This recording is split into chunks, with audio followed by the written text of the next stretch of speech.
దేవుని అతి పరిశుద్ధ నామానికి మహిమ కలుగునుగాక. యేసయ్య పరిశుద్ధుడు, పరిశుద్ధుడు, మనల్ని కూడా పరిశుద్ధులుగా ఉండమన్నాడు. మత్తయి సువార్త 9వ అధ్యాయము 2వ వచనము.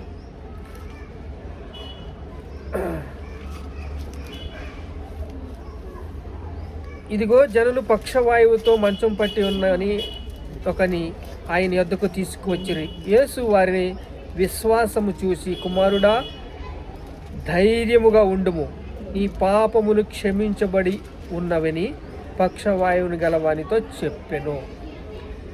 ఇక్కడ స్వస్థపరుస్తాడని తీసుకొస్తే చెప్తే ఈ పాపములు క్షమించబడి ఉన్నవి అని చెప్తున్నాడు. పాపాలు క్షమించడానికి ఆయన సమర్థుడు. భూమిని శూన్యంలో ఏలాడగట్టాడు. ఆయనకి అసాధ్యమైంది ఏది లేదు. ఆయనకి సమస్తము సాధ్యమే. ఇప్పుడు ఇక్కడ ఆయన స్వస్థపరచటం లేదు, కానీ ఏం చేస్తున్నాడంటే పాపాన్ని క్షమిస్తున్నాడు. పాపాన్ని క్షమించి వాళ్ళకి ధైర్యంగా ఉండమని చెప్తున్నాడు. ఈ పాపాలు క్షమించబడి ఉన్నవని అతనితో చెప్తున్నాడు. చెప్తున్నప్పుడు అందరూ పరిసయ్యులు ఉన్నారు, అక్కడ శాస్త్రులు ఉన్నారు. గుళుగుళు గుళుగుళు గుళుగు ఒకలే సౌలో గొణిగడుతున్నారు. ఏంటి ఈయన పాపాలు క్షమిస్తున్నాడు ఏంటి అని. అలా అంటున్నప్పుడు పేతురు రాసిన పత్రిక 1వ అధ్యాయము 18వ వచనము. వెండి బంగారములోని క్షయ వస్తువు చేత మీరు విమోచించబడలేదు గాని. చూడండి, ఇక్కడ క్షయ అక్షయ. క్షయ అంటే టెంపరవరీ, అక్షయ అంటే యుగ యుగాలు. వెండి బంగారములతో మిమ్మల్ని రక్షించబడలేదు, కానీ ఆయన అమూల్యమైన రక్తము చేత, నిర్దోషమైన నిష్కళంకమైన గొర్రెపిల్ల రక్తము చేత రక్షించబడ్డారు, విమోచింపబడ్డారు. 1 పేతురు 1వ అధ్యాయం 18వ వచనము. చూడండి, గొర్రెపిల్ల, నిష్కళంకమైన గొర్రెపిల్ల వంటి క్రీస్తు రక్తము చేత రక్షించబడ్డారు. జీవము గల దేవుని వాక్యము అక్షయ బీజము నుండి పుట్టిని కనుక నిష్కపటమైన సహోదర ప్రేమ కలిగి మీరు సత్యమునకు విధము చేత పవిత్ర మనస్సు పరుచుకోండి. మీరు సత్యమునకు విధులవ్వండి, మిమ్మల్ని మీరు పవిత్ర పరుచుకోండి.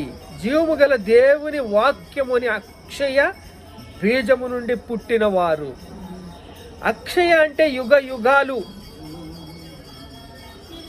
జీవము గల దేవుని వాక్యముతో మీరు రూపింపబడ్డారు.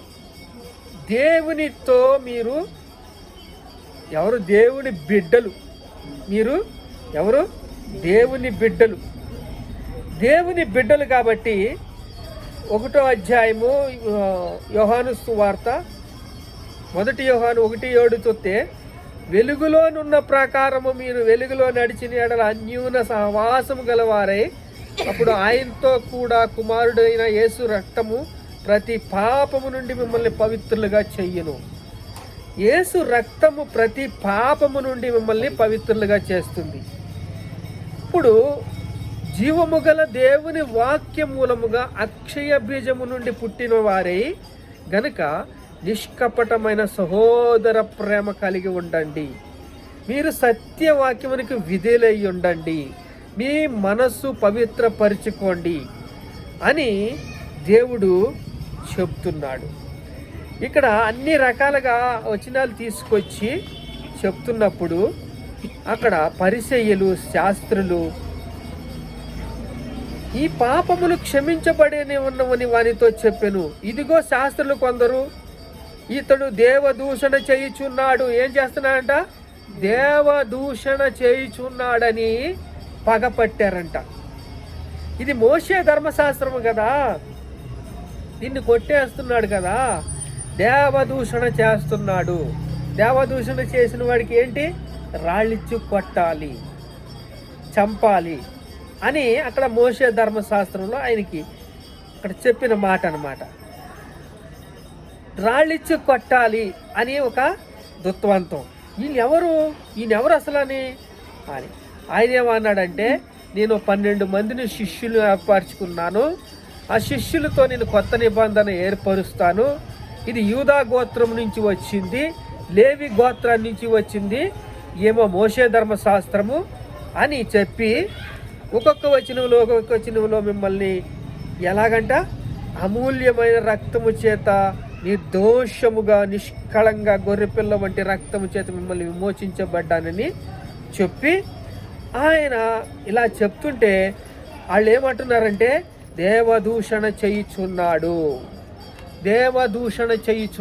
దేవుడు ఒక్కడే కదా, మరి దేవుడు దేవదూషణ ఎందుకు చేస్తున్నాడు? ఈయన ఇలా ఎందుకు చేస్తున్నాడు? ఏదో స్వస్థపరుచుకొని కొంతమందిని సంపాదించుకొని ఏదో చెప్పని, అంతేకాని ఇది ఏంటిది? పాపములు క్షమించబడి ఉన్నవంటున్నాడు, దేవదూషణ చేస్తున్నాడు. అక్కడ యేసయ్య మౌనంగా ఉన్నాడు. అలా మౌనంగా ఉన్న యేసయ్య ఏమంటున్నాడంటే, ఇప్పుడు వీళ్ళు నమ్ముతలేదు, వీళ్ళు నమ్మాలంటే ఏం చేయాలి? యేసయ్య మౌనంగా ఉన్నాడు. మౌనంగా ఉండి 1 పేతురు రాసిన పత్రిక, సర్వ శరీరులు గడ్డిని పోలి ఉన్నారు, అందమంతు గడ్డి పువ్వు వలె ఉన్నది, గడ్డి ఎండును పువ్వు రాలును, అయితే ప్రభు వాక్యము ఎల్లప్పుడూ నిలుచును. ప్రభు వాక్యము ఎల్లప్పుడూ నిలుచును. ఆయన ఎవరండి? యోహాను సువార్త 1వ అధ్యాయం 1వ వచనంలోని ఆయన వాక్యమే శరీరధారి అయి మన మధ్య నివసించాడు. వాక్యమే ఇదంతా. ఈ వాక్యముతోనే ఈ యొక్క బైబిల్ కట్టబడి ఉంది. కానీ దేవదూషణ చేయుచున్నాడని శాస్త్రులు పరిసయ్యులు వాళ్ళకి అనేక ఆంక్షలు పెడుతున్నారు. అలా అనేక ఆంక్షలు పెడుతున్నప్పుడు జీవము గల దేవుని వాక్యము కనుక అక్షయ బీజము నుండి పుట్టించబడిన వారు గనుక నిష్కపటమైన సహోదర ప్రేమ కలిగినట్టు మీరు సత్యమునకు విధులై మీ మనసు పవిత్రపరచుకోండి. వాక్యాన్ని మీ హృదయంలో ఉంచుకోండి. మీరు వెండి బంగారములతో రక్షించబడలేదు, కానీ నిష్కళంకమైన అమూల్యమైన రక్తము చేత, అనగా నిర్దోషమైన నిష్కళంకమైన గొర్రెపిల్ల రక్తము చేత కడగబడ్డారు అని. ఇప్పుడు ఇక్కడ దావీదు పాపము చేశాడు, మరలా స్వస్థత పడ్డాడు. దావీదు పాపము చేశాడు, దానికి పశ్చాత్తాపడ్డాడు. 51వ కీర్తన చదవండి, రికవర్ అయ్యింది, క్షమించబడ్డాడు. ఇప్పుడు సైతాను ప్రేరేపణతో ఇంకో పాపం చేస్తున్నాడు. ఏమిటంటే అది 2వ సమూయేలు గ్రంథము 24వ అధ్యాయము. దావీదుకి ప్రేరేపణ వచ్చింది, ప్రేరేపించబడ్డాడు. ఏమని? సైతాను ప్రేరేపణతో ప్రేరేపించబడ్డాడు. దేవుని కోపము అందరి మీద రగులుకుంది. ఎప్పుడైతే ఆర్డర్ పాస్ చేశాడో, రాజు అన్న తర్వాత ఒక ఆర్డర్ పాస్ చేశాడు.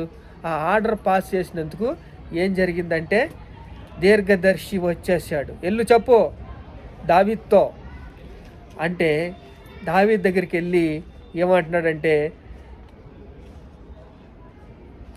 7 నెలలు క్షామము కావాలా, 3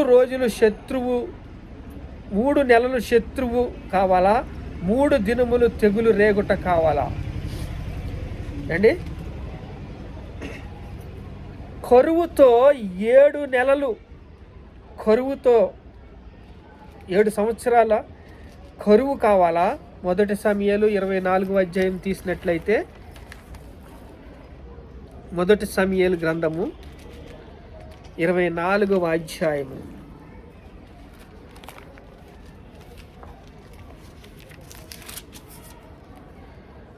చూడండి.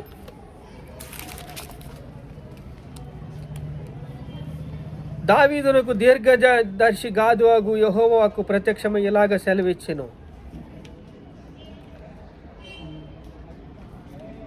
నీవు నీ దేశమందు 7 సంవత్సరములు క్షామము కలుగుట ఒప్పుకొందువా?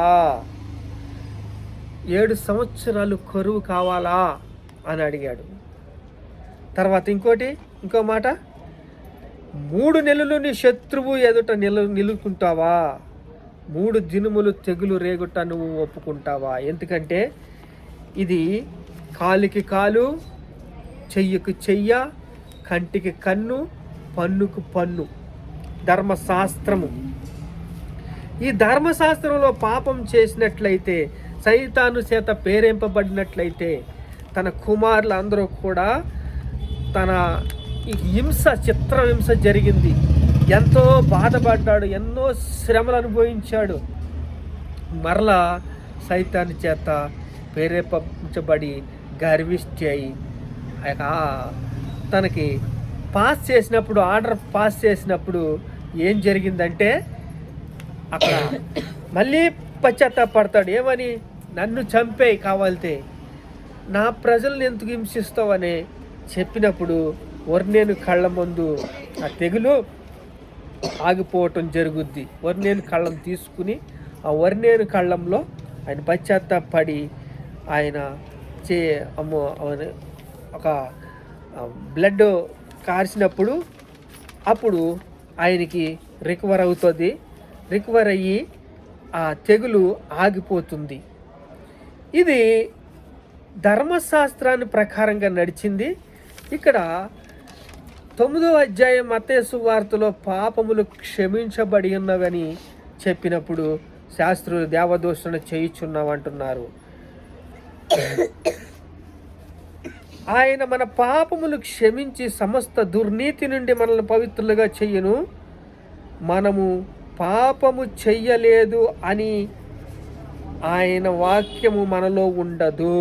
మనం పాపము చేయలేదు అంటే ఆయన వాక్యం మనలో ఉండదంట.